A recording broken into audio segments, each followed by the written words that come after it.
MMA Rants and Raves, Lewis versus Tybura in the UFC's heavyweight division. Guys, let's talk about this fight. You know something, Tybura is under the radar. I think this guy is a legit heavyweight. And he may be the best UFC fighter coming out of Poland in history. I mean, he's a ranked guy. He's like top 10. He has to be. And even, you know, the fights that he fought against elite competition like Fabricio Werdum, I mean, he was tough. Werdum could not put this guy away. Werdum had a fight on his hands, so this guy is legit. I mean, he has an impressive victory against Andrei Arlovski, who's looked good in his recent fight. So he's a legitimate heavyweight. He's really good.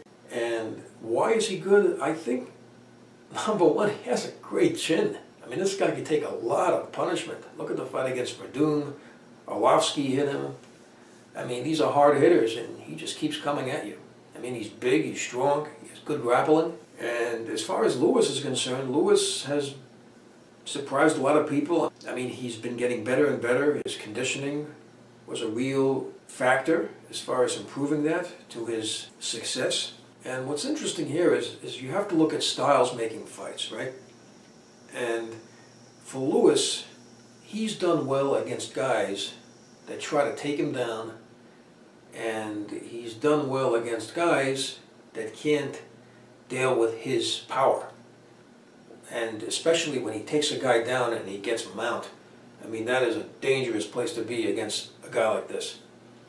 And he also has a lot of power on his feet. He's just a really hard-hitting guy.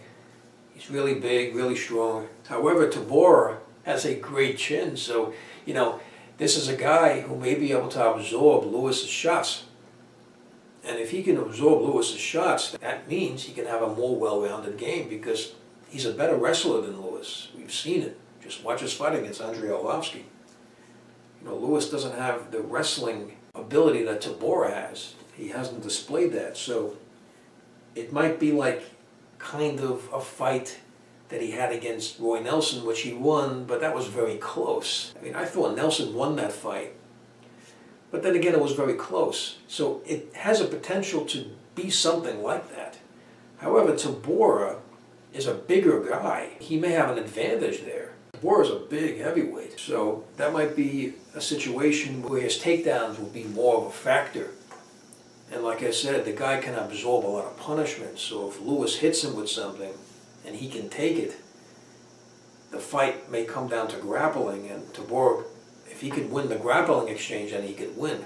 Now, of course, he has to be careful because he's on the ground, because Lewis has gotten much better when he gets taken down. He's able to explode, and then if he gets a dominant position, anybody who's under this guy can be in a lot of trouble. You know what really makes a difference in this fight is uncertainty. With Lewis, I don't know, there was talks of retirement, and he wasn't in the shape he wanted to be in his last fight against Mark Hunt. But with Tybura, there's no question marks. I mean, we know what we're going to get. This guy is determined, he's focused, he's ready, and that could be a big difference here. So, I'm going to go with prediction. I have Tybura to win this fight. I'd like to know what you think about the fight. Please leave your comments, please subscribe, please like up this video, and thank you for tuning in.